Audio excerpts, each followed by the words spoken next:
What's up, everybody, and welcome to the Early Edge. An interesting college football game yesterday. Michigan is the victor. So we turn the page on college football, and we turn the page to college basketball. MLB's coming up soon. We got a lot to cover in the coming weeks. What did we do yesterday? Chip Patterson, that is incredible. EC 3 for 3. Absolutely love that. I miss my Washington play.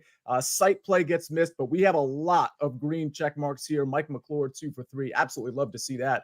All right, you just saw it on the screen. We've got a lot of programming coming up, including our wildcard best bets show today at 4 p.m. Eastern Standard Time. We're going to talk about every single wildcard game, much like we did yesterday on the Early Edge show, except way more in depth on this wildcard show. So make sure you tune in for that. Make sure you hit the like button here, by the way. Hopefully you're having a great Tuesday. I know there's something very interesting that's about to get broken in the chat from Mark Buckholtz. So I'm actually really waiting for that. But let's just go ahead and start the show. Let's bring in the stars of the show, and we're going to get right to marquee matchups. You know how we do it on a Tuesday. We've got Zack Cimini. We've got Mikey B. And don't fret, because we've got buckets.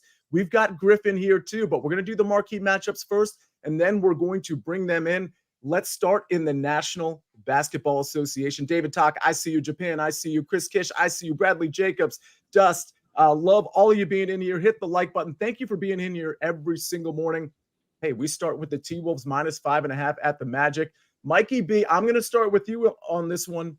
We've got all our odds powered by BetMGM, and we have the T-Wolves -5.5 at the Magic, over under of 216.5.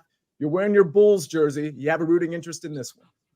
I'm actually going to take the over on the 216.5. It's a low total for two good defensive teams, very low total when you consider today's NBA environment. The Magic are going to be without Franz Wagner, which also impacts this total. But they've combined with their opponents to score at least 227 points in both the last two games that he missed.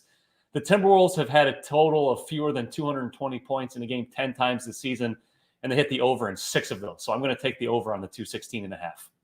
It is so strange to see a total that is south of like 220. I mean, it's just truly strange. It's like old school, right, Zach? Do you have a lean or a play on this total, or maybe on the T-Wolves -5.5? And I know Orlando might be down, some players here, but this did seem like a pretty aggressive line in the T-Wolves' favor. Is that where you're at on this one?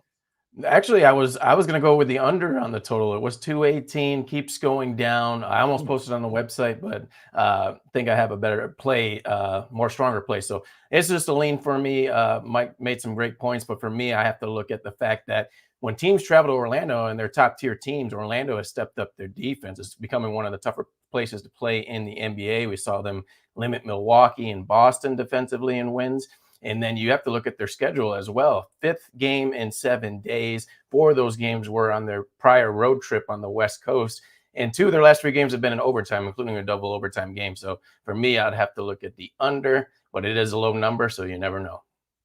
All right, let's move on to the second NBA marquee matchup. We'll do a couple college basketball marquee matchups, and then, of course, we'll get into our official bets. And yes, in the chat, I see the news that just broke. Let me do this NBA game, and then we're going to address that. Raptors at the Lakers. Lakers -4.5. It's a 234.5 point total. Mikey B, the Raptors really, and the Knicks have been playing pretty well since this big trade that went down last week. Where are you at on this one? Lakers -4.5 against kind of an upstart Toronto Raptors team that even before the trade was actually playing better than a lot of people anticipated. Yeah, I'm actually going to lean towards the Lakers covering the 4.5 here. And the reason why is Jakob Poeltl is out with an ankle injury for the Raptors. He's their best defensive presence in the paint by a wide margin. Behind him, Pascal Siakam's probably going to have to play some center. Chris Boucher, those are both guys that cannot hang physically with Anthony Davis. So I think Anthony Davis is going to dominate in this game, and he's going to help the Lakers cover. All right. Zack Cimini, where are you at on this one? Because honestly, I think this is a really intriguing game. I lean toward the Lakers in this one with maybe a little bit of regression from Toronto on the West Coast, but I don't really have an official play. Where are you at? Mike actually said it. Anthony Davis, I like his player prop over 28.5 points without Jakob Poeltl. They're really thin in the interior, so not having him out there is going to, I think, lead to a breakout game for Anthony Davis. Talk about this Raptors team on a West Coast road trip. This is like their 4th or 5th game with Emmanuel Quickley and RJ Barrett. So defensively, I don't think they're going to be able to contain Anthony Davis. There's going to be a lot of switches. You need to be precise. You need to have Jakob Poeltl on the floor to contain him. So I like his player prop. Lakers, I can't trust on the spread. Player prop over 28.5 points. Yeah, not being able to trust the Lakers on the spread makes a lot of sense, actually. All right, quick announcement. Mark Buchholz, we all have to say a collective congratulations. I know the chat is already congratulating Mark, but good morning, everyone. He says, my wife gave birth this morning at 2:59 a.m. after 25 hours of labor. We have a baby girl. We were both a little surprised, so they waited to find out what the gender was. Her name is Emma Ray Buchholz. ERB, Emma Ray Buchholz. So everybody has already congratulated Mark, but maybe if you want to throw in welcome to the world, Emma Ray Buchholz, or something like that. Welcome, Emma Ray. That is really good. We had the update from Mark yesterday that his wife was in labor finally after 25 hours. Credit to your wife, Mark. I hope she's doing well. But that's great. Honestly, it really is great. It kind of warms my heart that somebody that's been in this chat for so long, happens to have a baby while we're on the show. We're kind of during a couple of shows. So congratulations. Welcome, Emma Ray Buchholz. And we'll move on to college basketball. What a transition. Houston -3.5 at Iowa State. Zach, it's going to be you and me on this one. My lean here, especially when we get into conference play, most notably, but in this part of the season, I really like to take the home underdogs. I really like to take them. We've already seen it play out. And actually, I have a play later on, an official play that implicates that very theory. Houston, though, has been playing very, very well. A very good team, -3.5 at Iowa State. Any leans here? Yeah, I'd actually lean. This is like a scenario matchup for me. I'd lean on Houston's side because it's a small number. You know, in the Big 12, they're new for basketball, and I just don't think it's a situational spot where Iowa State. I watched a couple of their games against Virginia Tech and Iowa. I don't think their guards are going to be able to handle that defense that Kelvin Sampson has with the Houston Cougars, and they're just a factory. Doesn't matter who leaves, they're going to bring in the talent, and they're just underrated. So I like Houston here, -3.5. Yeah, and I'm seeing some people from the chat indicating that this line is actually 2.5 in some places too. So obviously shop your lines because that's a pretty big difference. Yeah, again, I would probably lean just as a contrarian play on Iowa State, especially if I'm collecting the 3.5 points at 2.5, because I do think Houston might win this game, but this has upset alert written all over it. Zach, let's go to Purdue -7.5 at Nebraska. This one's at 9 o'clock. The first game is at 7:30 that we talked about. Speaking of upset alert, I mean, my official play implicates this game, but I have a very specific take on it, so I'm not really giving my pick away. Purdue's very good. Very, very good. The blowout potential is high here. Nebraska coming off getting blown out against Wisconsin. That was at Wisconsin. They've been okay at home, but 7.5, this seems like a spot where, when you're coming off a blowout and you get to go home and you get to kind of pay attention to the fundamentals and you're on national TV, it sets up nicely for Nebraska, in my opinion. What do you think about this one? Yeah, I think this is an absolutely tough one. I would actually bet this in game, but if you're looking at it for Purdue's side or Nebraska's side, the only thing I would say is you look at Purdue, they'll kill you for 30, 35 minutes, but their problem has been issues closing out games. And of course, they're going to be favored on these big numbers because they're the top team in the country. So in their 2 Big Ten games, we've seen the lead against Northwestern evaporate. They actually lost that one. Their last game against the Illini, it was incredible to see them up by 17, 18, 19, 20 points. And then in a blink of an eye, you see Illinois closing out the game. They had a backdoor cover, actually had a mini threat. So for me, the Purdue's issues closing out a game would make me lean on Nebraska's side, but I want to touch this in game, maybe when Purdue's up by 10, 12, 14 points. All right, absolutely. That's actually a really interesting take. I might have to play this game in 2 separate ways, Zach, and you'll see what I'm talking about when we get to the official picks. And by the way, we're about to get to the official picks. New BetMGM situation here that you guys and girls are really going to want to take advantage of. Pretty incredible deal here. New BetMGM customers can sign up today and get $158 in bonus bets. Just place your first wager of at least $5 and you'll receive $158 instantly in bonus bets, regardless of your wager's outcome, with bonus code EDGE158. That's EDGE158. I assume that's in reference to the big game, of course. You saw it on the graphic, Super Bowl 58 on the horizon. I believe we're 33 days away from Super Bowl 58, which happens to be my lucky number. And when I play roulette, I always bet 33. I know it's not exactly a plus EV thing to do to play roulette, but it's really fun, and I love fun. All right. I love getting our official bets. So we're going to bring Buckets. We're going to bring Griffin on. But before we do that, let's hear a message from our partners. It's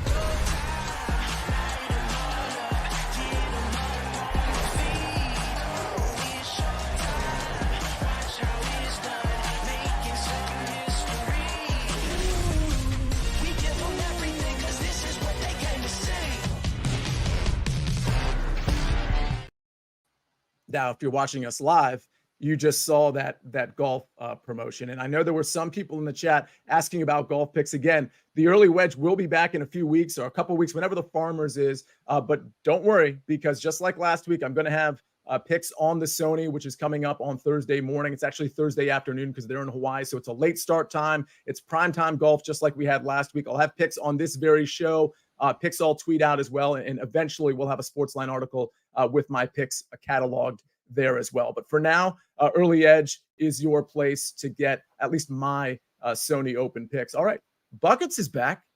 Griffin is here, which means, okay, we just covered NBA and college basketball. We're going to do more of that with our official picks. But now we have NHL and Buckets. We have soccer. And by the way, can I just say, you're looking better and better every day. Whatever you got caught up in with the cold that you had, I feel like you have like the color in your face, everything. I haven't seen a cough, at least since you've been on, which has been at least 45 seconds. That's good news. So congrats on that, emerging out of your cold. Let's talk about your soccer pick. Oh, you were talking to me. Okay, gotcha. I wasn't sure if that was me or Griffin, so I was waiting to see where that went. But yeah, let's talk about soccer here. See, I saw an exquisitely worded tweet yesterday that said, anytime I see Buckets on the early edge, I just want to punch him in the face. You know who else wants to do that? Istanbul Başakşehir. Whenever they play Istanbul derby rivals, Kasımpaşa, Istanbul, boom. That's a segue, everybody. Good job. Let's keep going. This play I want to dedicate to Emma Ray Buckles. We're looking at over 2.5 goals at -135 because this is the kind of derby matchup that makes fans of head-to-head scorelines drool a little bit here. These two clubs have played 4 times in the last 18 months, and over 2.5 goals has hit in all 4 of these matchups. Kasımpaşa is a team that just refuses to play any kind of defense in any capacity. They have the highest both teams to score hit rate in the league. They have the highest both teams to score at home hit rate in the league, and they have the highest over 2.5 hit rate in the league, as well as the highest 3.5 goal hit rate and 4.5 goal hit rate. I know that was a lot of numbers. I'm not good at numbers, but let's do our best here. Keep it easy and take the over 2.5 goals at -135. Sia. I love it. I love it. I love it. I love it. And yeah, I was talking to you. When I open a sentence with Buckets, you didn't say Buckets to start it. You just said you look better, and there was no references to who that was to. Is that true? Can we do an informal poll? Did I not say Buckets? Mikey B, you're smiling. Is he right? I know exactly what you're talking about. You mentioned Griffin, then you mentioned Buckets, and I think Buckets just kind of lost it. He was talking about some other things he's trying to figure out how to handle before the show, so I think his mind is just in a bit of a different place. I heard you say hockey, and anything other than soccer, I just kind of zoned out for a second. I came back when I heard soccer at the end. Maybe he has not emerged out of this cold after all. And Griffin, we're not going to get your official pick right now. I'm going to give my pick out real quick, but you're on the show. We kept you on the sidelines. How you doing? How's the hockey slate been treating you so far since hockey started, which was some time ago? Yeah, what's up, Sia? Good to be back. It's been a couple weeks. Hockey's been fine. Yesterday was good. I'm having some heartbreaking luck with some of my props lately, so I'm trying to tuck those to the side a little bit and focus on some more totals, which have been working out. But I'm not going to lie, there's been some heartbreaking losses recently. I'm placing a little too many parlays on the side, and I keep curling up in a ball around 11:30 p.m. as I'm one little shot on goal short of a big hit. So I'm going to try to limit that pain moving forward. Have we kept Griffin around EC too long? Have you met Eric Cohen, Griffin? I have not. Oh boy. All right. Well, does he lose a lot of parlays too? Well, I mean, he places a lot of parlays, and normally when you place a lot of parlays, you lose a lot of parlays. So I can't. You could have just said yes, Sia. That's all you had to say. Okay, so that's the lawyer in me.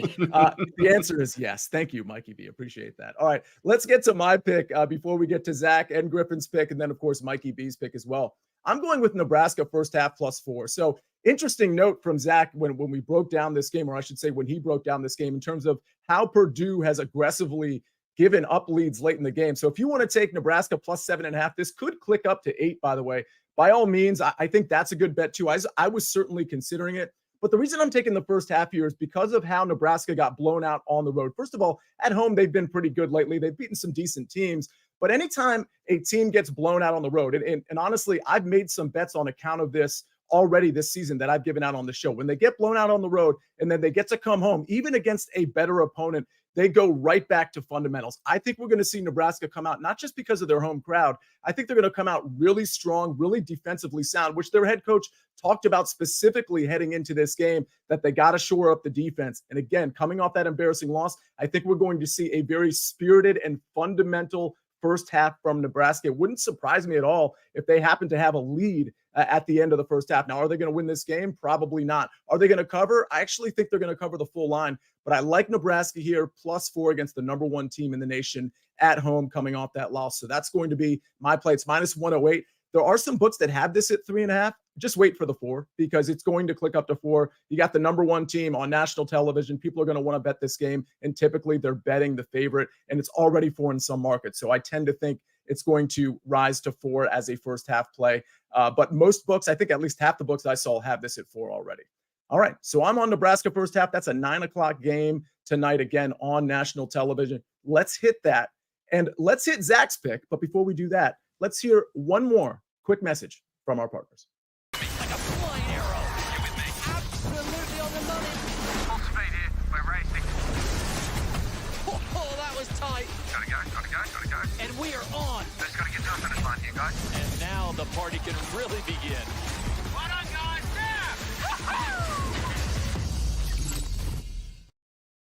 All right, ladies and gentlemen, it's time to head to the National Basketball Association and a little bit of college basketball. It's my second favorite Zach behind Zach Moore. Zack Cimini, what you got today?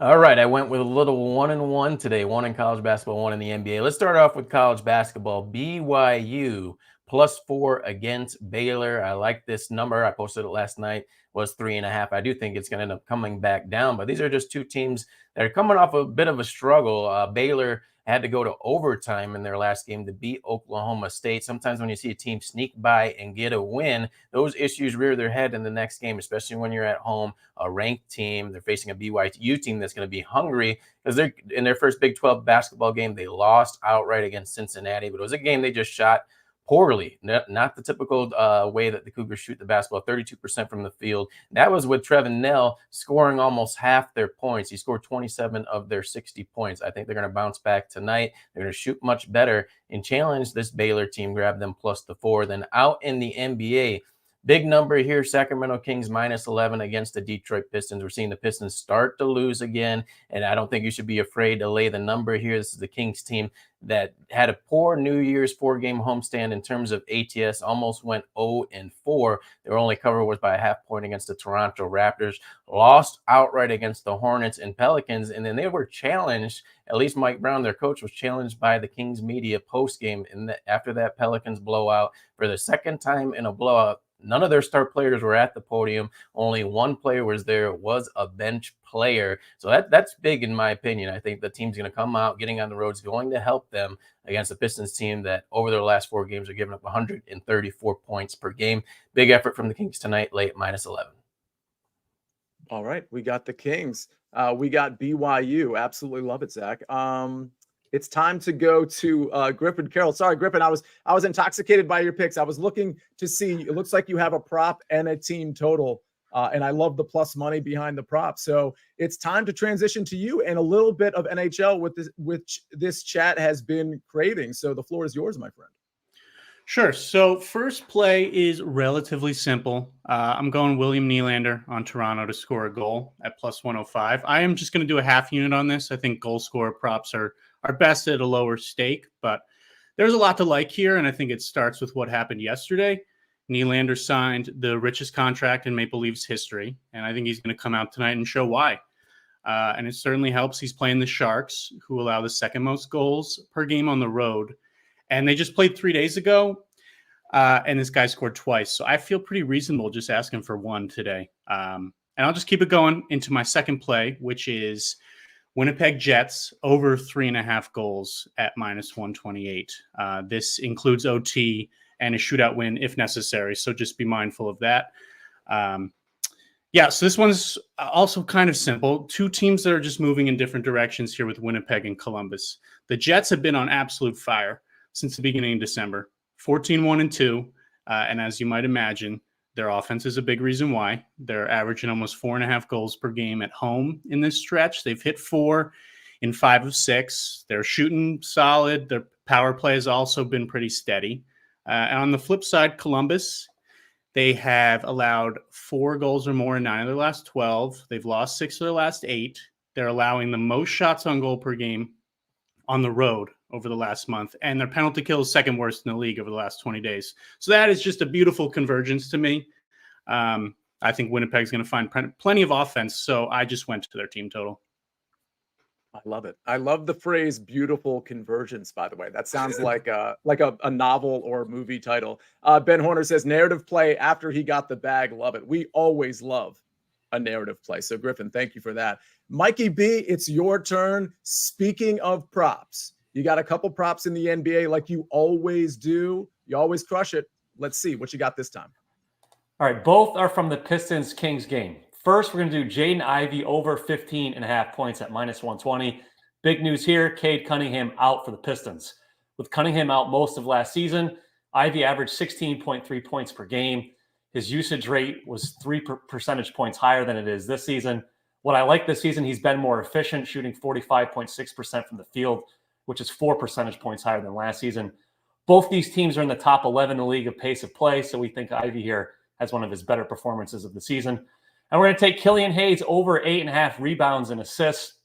I wanted to play his over on assists, which is 5.5, but there's a lot of juice there at -150. This gets it down a little bit. I still like the over. Last season, when Cunningham missed so much time, Hayes averaged 2.9 rebounds and 6.2 assists per game. Even over the last 14 games, he's averaged 3.1 rebounds a game. So I think he's going to have plenty of rebounds and assists to go over this 8.5 number. All right. We have the chat is loving the Jaden Ivey play, by the way, Mikey B. That's Big Cheesy, of course, always in the chat. Summer Hutchinson the fourth. I haven't seen you in here. Thanks for being in here. Oh, I said Summer. Sumner, excuse me.